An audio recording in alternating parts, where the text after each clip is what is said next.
क्या विपक्ष का इंडिया गठबंधन ताश के पत्तों की तरह बिखर रहा है? ये सवाल हम इसलिए पूछ रहे हैं क्योंकि कल यानी 8 जून को दिल्ली में इंडिया ब्लॉक की एक अहम बैठक होने जा रही है। लेकिन इस बैठक से ठीक पहले गठबंधन के अंदर एक ऐसा महासंग्राम छिड़ गया है जिसने विपक्षी एकता की हवा निकाल दी है।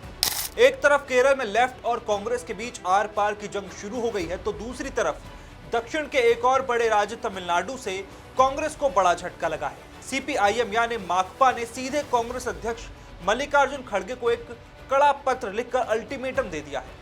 आखिर क्या है इस चिट्ठी में और क्यों विपक्ष की यह बैठक शुरू होने से पहले ही फेल होती दिख रही है? आइए आपको पूरी इनसाइड स्टोरी बताते हैं। विवाद की सबसे बड़ी जड़ है केरल। हाल ही में हुए केरल विधानसभा चुनाव के दौरान कांग्रेस और वामपंथियों के बीच जो कड़वाहट पैदा हुई वो अब राष्ट्रीय स्तर पर पहुंच गई है। दरअसल सीपीआईएम के पोलित ब्यूरो सदस्य एमए बेबी ने मल्लिकार्जुन खड़गे को एक बेहद तीखा पत्र भेजा है। इस पत्र में कांग्रेस के शीर्ष नेतृत्व पर गंभीर आरोप लगाए गए हैं। माकपा का कहना है कि चुनाव प्रचार के दौरान राहुल गांधी, प्रियंका गांधी और खुद खड़गे साहब ने केरल के तत्कालीन मुख्यमंत्री पिनाराई विजयन और सीपीआईएम पर यह आरोप लगाया था कि उनकी बीजेपी और प्रधानमंत्री नरेंद्र मोदी के साथ अंदरूनी सांठगांठ यानी सीक्रेट डील है। माकपा का कहना है कि यह आरोप न सिर्फ बेबुनियाद है बल्कि उनके राजनीतिक चरित्र पर कीचड़ उछालने जैसा है। बात सिर्फ आरोपों तक ही सीमित नहीं रही। माकपा ने कांग्रेस के दोहरे रवैये पर भी बड़ा सवाल बोला है। पत्र में लिखा गया है कि जब दिल्ली में अरविंद केजरीवाल या अन्य नेताओं पर ईडी की कार्रवाई होती है तो कांग्रेस चिल्ला चिल्लाकर इसे लोकतंत्र की हत्या बताती है, लेकिन वहीं कांग्रेस केरल में चुनाव जीतने के लिए मंचों से पूछ रही थी कि केंद्रीय एजेंसियां और ईडी पिनराई विजयन को गिरफ्तार क्यों नहीं कर रही है। माकपा नेता एमए बेबी ने साफ शब्दों में कहा है कि यदि कांग्रेस राष्ट्रीय स्तर पर तो गठबंधन सहयोगी होने का नाटक करेगी और राज्यों में जाकर सहयोगियों पर ही बीजेपी से मिले होने का आरोप लगाएगी तो इस इंडिया ब्लॉक का मूल उद्देश्य ही खत्म हो जाएगा। इसी नाराजगी के चलते एमए बेबी ने इस बैठक का बहिष्कार कर दिया।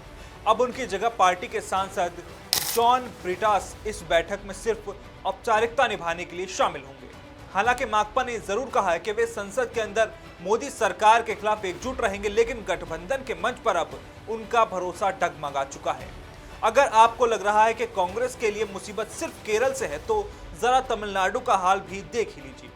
इस 8 जून की बैठक का केवल माकपा ही विरोध नहीं कर रही बल्कि तमिलनाडु की डीएमके ने तो इस बैठक का पूर्ण बहिष्कार कर दिया है। डीएमके की नाराजगी इस बात को लेकर है कि तमिलनाडु की राजनीति में कांग्रेस ने उनके विरोधी दल यानी तमिलगा वेत्री कड़गम टीवीके के साथ नजदीकियां बढ़ाई हैं और उन्हें समर्थन देने का फैसला किया। डीएमके ने इसे कांग्रेस का सीधा विश्वासघात करार दिया है और साफ कर दिया है कि वे ऐसी किसी बैठक का हिस्सा नहीं बनेंगे जहां उनके हितों की अनदेखी हो। लोकसभा चुनाव और उसके बाद राज्यों के चुनावों में करारी शिकस्त झेलने के बाद विपक्ष को उम्मीद थी कि वे एकजुट होकर दोबारा खड़े होंगे, लेकिन केरल में लेफ्ट की नाराजगी और तमिलनाडु में डीएमके के वॉकआउट से ये साफ दिखता है कि इस गठबंधन के अंदरूनी मतभेद और क्षेत्रीय पार्टियों का कांग्रेस के प्रति अविश्वास अब चरम तक पहुंच चुका है। अभी देखना होगा कि 8 जून को जब मल्लिकार्जुन खड़गे बैठक की अध्यक्षता करेंगे तो क्या वे इन रूठे हुए सहयोगियों को मना पाएंगे या फिर ये बैठक महज एक कागजी औपचारिकता बनकर रह जाएगी। इस पूरे विवाद पर आपकी क्या राय है? कमेंट सेक्शन में हमें जरूर बताएं।